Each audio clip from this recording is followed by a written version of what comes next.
मैं नाम आचार्य जी। जी। अ, मेरा सवाल है कि एक कॉन्टेक्स्ट में है कि अ, बचपन से जैसे कि मैं बच्चों के प्रति जो हिंसा होती थी, वो मैं पढ़ती थी न्यूज़पेपर में, मैगज़ीन में, और मेरे भी ग्रोइंग इयर्स में कुछ ऐसे एक्सपीरियंसेस रहे। तो उसके बाद जब और ग्रोथ हुई, तो एक अविश्वास सा डेवलप हुआ, जो अभी तक मैं जो कि 37 की हो गई हूँ, अभी तक वो एक डर है मेरे अंदर कि अगर कोई भी आदमी मुझसे बात करता है अच्छे से, कैसे भी, या कोई बुजुर्ग भी सर पे हाथ रखे, तो ऐसा लगता है कि कोई सेक्सुअल मोटिव तो नहीं है पीछे। या मैं इसका दूसरा, अगर मुझे खुद को लगता है कि क्या मेरे अंदर वासना है जो इस चीज को समझ नहीं पा रही है कि ये डर है या वासना है, तो उस पर थोड़ा सा प्रकाश डालिए। आप सिर्फ सेक्सुअल मोटिव से ही क्यों घबरा रही हैं? और भी चीज़ें हैं घबराने के लिए ना। मैं कहीं जा रहा हूँ अपने लिए कोई बहुत कीमती चीज़ लाने या कोई महत्वपूर्ण काम करने, मान लीजिए, ठीक है। कोई मुझे मिलता है रास्ते में जो बोलता है कि आओ शतरंज खेलें, ठीक। कोई मुझे मिलता है रास्ते में जो बोलता है कि आओ राजनीति पे चर्चा करें, और कोई मुझे मिलता है रास्ते में जो बोलता है आओ सेक्स करें।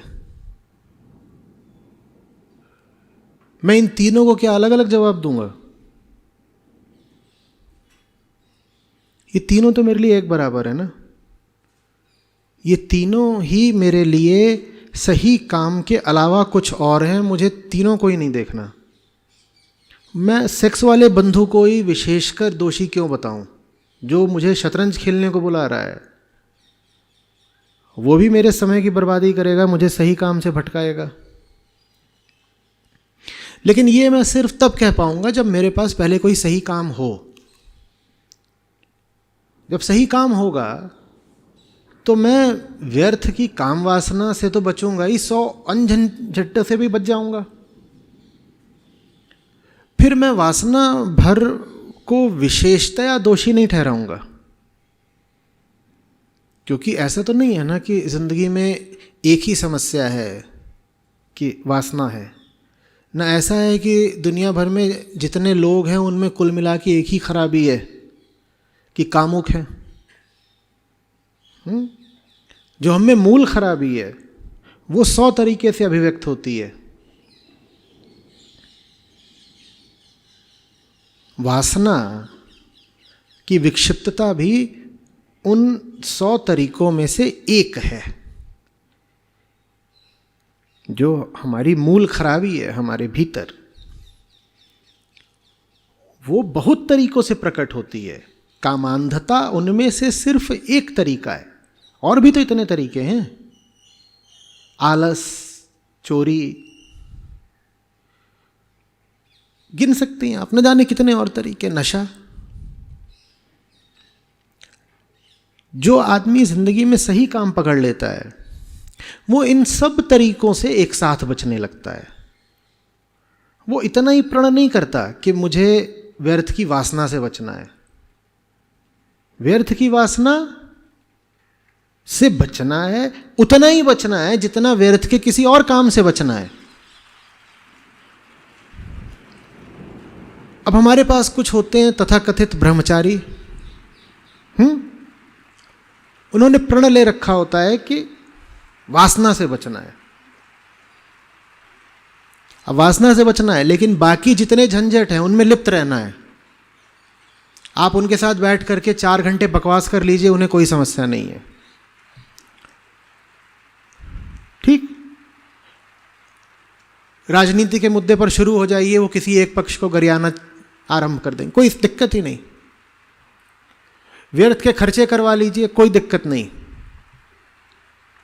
और जिंदगी में जितने तरीके के दुर्गुण हो सकते हैं उन सबको लेकर के भी उनमें कोई रोष नहीं। उन्हें कुल एक चीज क्या है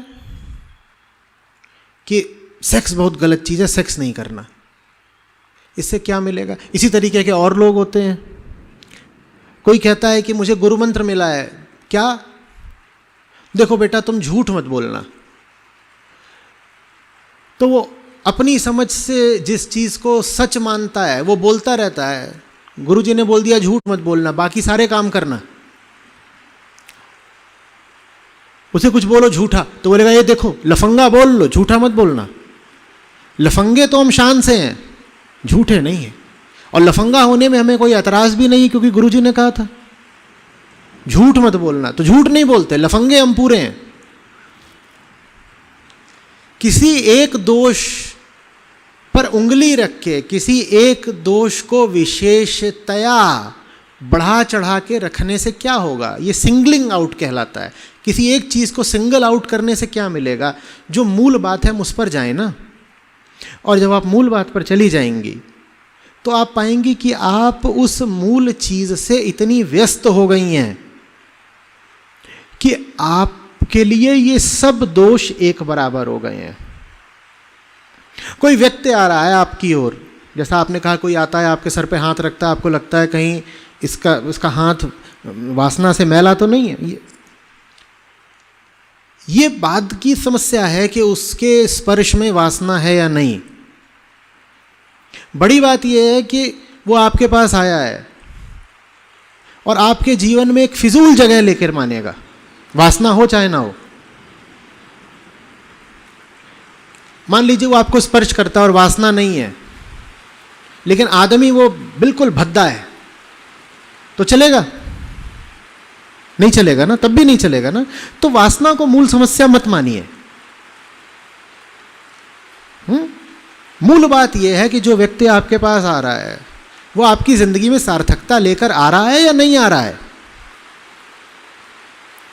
जो व्यक्ति आपके पास आ रहा है कहीं ऐसा तो नहीं कि वो आपका समय और जीवन खराब करने के लिए आ रहा है, भले ही उसमें वासना ना हो। इतने लोग दूसरे लोगों का समय खराब करते हैं, जीवन बर्बाद करते हैं। जीवन बर्बाद करने का कुल एक ही तरीका थोड़े ही है वासना। जीवन बर्बाद करने के हम कह रहे हैं हजारों तरीके हैं। हमें उन सब तरीकों के विरुद्ध सतर्क रहना है। सही व्यक्ति आपके पास आ रहा है अगर, तो उसका स्वीकार है। और गलत व्यक्ति आपके पास आ रहा है, भले ही उसमें 1% भी वासना ना हो, तब भी वो अस्वीकार है। और इसमें मैं एक बात और भी जोड़ूंगा। अगर कोई आपके जीवन में आ रहा है सही उद्देश्य के साथ, तो उस व्यक्ति के साथ अगर आपकी शारीरिक सहभागिता भी हो गई तो कोई गुनाह नहीं कर दिया आपने, क्योंकि बात शारीरिक संपर्क की बाद में है। क्योंकि आप शरीर बाद में हैं। आप क्या हैं? आप एक चेतना हैं। स्त्री का शरीर आप बहुत बाद में हैं। कोई आता है आपके जीवन में जिसके होने से, जिसके स्पर्श से आपकी चेतना का उत्थान होता है, और उस व्यक्ति ने आपको शारीरिक रूप से भी यदि स्पर्श कर दिया, शारीरिक संबंध भी बन गए, तो उसमें बुराई क्या है फिर? और कोई गलत व्यक्ति जीवन में आ गया, वो शारीरिक संबंध नहीं भी बना रहा है, तो भी बहुत बड़ी बुराई है। तो भी सब कुछ खो दिया आपने। नहीं वो आपके साथ संभोग करता, लेकिन मन में 100 तरह के प्रदूषण डालता है, आपका सारा समय खराब करता रहता है। इससे बड़ी क्या बुराई हो सकती है? समझ में आ रही है बात? जो हमारी मूल समस्या है उसकी ओर जाइए। इंसान की मूल समस्या ये नहीं है कि इंसान सेक्स करता है। इंसान की मूल समस्या है उसकी अहम वृत्ति। सही बीमारी पर उंगली रखिए, आगे के सब निर्णय ठीक हो जाएंगे। आचार्य जी, माया से भिड़ना होता है या माया को सरेंडर करना होता है? मुक्ति चाहिए उससे। कभी भिड़ना भी पड़ता है, कभी उससे 2 मीठी बातें भी कर लेनी होती हैं, कभी उसको रिझाना भी पड़ता है। आखिरी बात ये नहीं है कि भिड़ गए या उसके सामने लौट गए। आखिरी बात ये है कि कहीं उसके गुलाम तो नहीं हो गए, उससे आज़ादी पाई या नहीं पाई, ये आखिरी बात है। आज़ादी आखिरी चीज़ है और उस आज़ादी के लिए जो भी करना पड़े जायज़ है। उस आज़ादी के लिए माया की सुननी पड़े सुन लो, उस आज़ादी के लिए भिड़ जाना पड़े भिड़ जाओ, उस आज़ादी के लिए कड़वा बोलना हो कड़वा बोल लो, मीठा बोलना पड़े मीठा बोल लो। आखिरी बात ना ये है कि कड़वा बोला, ना ये है कि मीठा बोला, आखिरी बात ये है कि मुक्ति पाई कि नहीं पाई।